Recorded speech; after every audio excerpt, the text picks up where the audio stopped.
সরকার IMF এর prescription অনুযায়ী বিভিন্ন পণ্য নতুন করে আরো ভ্যাট আরোপ করতে যাচ্ছে বলে খবরে প্রকাশ।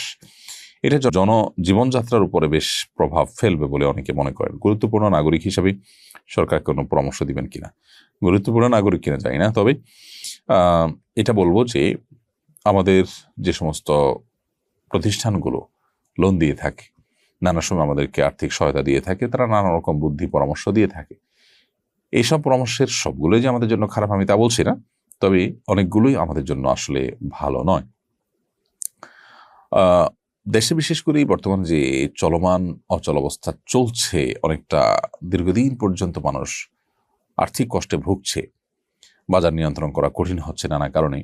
এর মধ্যে যদি আবার বিভিন্ন পণ্যের উপরে ভ্যাট বেড়ে যায়, তাহলে সেক্ষেত্রে সেটা মানুষের জন্য কষ্টের কারণ হবে। যদিও অর্থ উপদেষ্টা কিংবা গভর্নর মহোদয় দুজনের কোনো একজনের বক্তব্য আমি শুনেছি যে তারা বলেছেন যে এখানে আসলে মানুষের জীবন জীবিকা বেঁচে থাকা নির্ভর করে যেসব পণ্যের উপরে, সেগুলোর উপর ভ্যাট আরোপ করা হয়নি, কিন্তু মূলত অন্য জায়গায় ভ্যাট আরোপ করলেও তার প্রভাব জীবন জীবিকার উপরে পড়ে। যার কারণে এই ব্যাপারটাতে সরকার, আমার মনে হচ্ছে যে আইএমএফ এর প্রেসক্রিপশন অনুযায়ী কাজ করা উচিত নয়, বরং আইএমএফ এর সাথে দরবার করা উচিত। একটা রাষ্ট্রের যদি অপচয় রোধ করা যায়, অপচয়টা যদি আমাদের দেশে আমরা বন্ধ করতে পারি, সরকারের টাকার যেভাবে সেভাবে খরচ করার যে একটা আপনার টেন্ডেন্সি আছে, সেটা যদি বন্ধ করা যায়, তাহলে আমার মনে হয় যে আমাদের দেশে অনেক আর্থিক অনটনের জায়গাগুলো ঘুষে যাবে এবং আমাদের প্রচুর পরিমাণ অর্থ এখানে বেঁচে যাবে এবং এই ভ্যাট ইত্যাদি বাড়াবার প্রয়োজন সেক্ষেত্রে হবে না। আমার মনে হয় সেদিকে বরং নতুন সরকার বা নতুন পরিস্থিতিতে তারা মনোযোগ দেওয়া উচিত।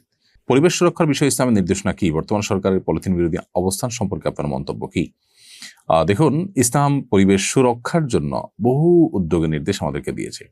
মূলত ইসলামকে যদি আমরা সঠিকভাবে মেনে চলি, আল্লাহর আদেশ নিষেধগুলো যদি আমরা মেনে চলি, প্রকৃতিতে যদি আমরা নানা রকমের মডিফিকেশনের নামে ব্যাপক পরিবর্তন না আনি, তাহলে সেক্ষেত্রে পরিবেশ এমনিতেই সুসংরক্ষিত থাকবে। পৃথিবীতে আজ যারা পরিবেশ নিয়ে সবচেয়ে বেশি সোচ্চার এবং কথা বলছেন, দুর্ভাগ্যজনক বাস্তবতা হলো তারাই শিল্প বিপ্লবের নামে, নানা নামে তারা প্লাস্টিকের পৃথিবী আমাদেরকে উপহার দিয়েছেন এবং পরিবেশকে বিপর্যস্ত তারাই করেছেন। এখন তারাই আবার ওঝা হয়ে ঝাড়ছেন, এটা হলো বাস্তবতা। পলিথিন আমরা জানি যে সেটি আমাদের মাটির জন্য নানাভাবে ক্ষতিকর। বিশেষ করে পলিথিনের যত্রতত্র ফেলে দেওয়ার যে একটা প্রবণতা আমাদের দেশে মানুষের মধ্যে আছে, এটা কোনোভাবে নিয়ন্ত্রণ করা যাচ্ছে না। সেই জায়গা থেকে পলিথিন বিরোধী আইন করা বা পলিথিনের ব্যবহার বন্ধের উদ্যোগ নেওয়াকে আমি মনে করি যে প্রয়োজনীয় উদ্যোগ এবং সাধুবাদ জানানোর মতো উদ্যোগ। যদিও এই আইনগুলো আসলে আইনেই থেকে যায়, ফাঁকফোঁ করে নানাভাবে সেটা ঠিকই আপনার চলতে থাকে।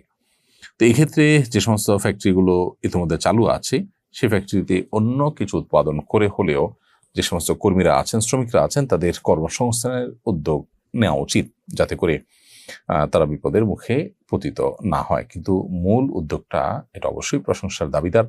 দেশের মাটিতে ফসলের চাষের যে আপনার সম্ভাবনা, সেটা যাতে কোনোভাবে নষ্ট হয়ে না যায়, সেরকম উদ্যোগ গ্রহণ করা আমাদের জন্য খুবই গুরুত্বপূর্ণ। বিশেষ করে আধুনিক বিশ্বে আমরা পরনির্ভরশীল অনেকখানি। এই পরনির্ভরশীলতা থেকে আমাদের বেরিয়ে আসতে হবে। যদি করতে না পারি, তাহলে পৃথিবী কখনো অস্বাভাবিক পরিস্থিতির মুখোমুখি হলে তখন কিন্তু আমরা ভয়ঙ্কর বিপদে পড়বো। এই জন্য আমাদের মাটির উর্বরতা কমে যেতে পারে, নষ্ট হতে পারে, উৎপাদনশীলতা, উৎপাদন ক্ষমতা কমে যেতে পারে। এরকম যে কোনো কিছু বন্ধের উদ্যোগকে অবশ্যই সাধুবাদ জানাতে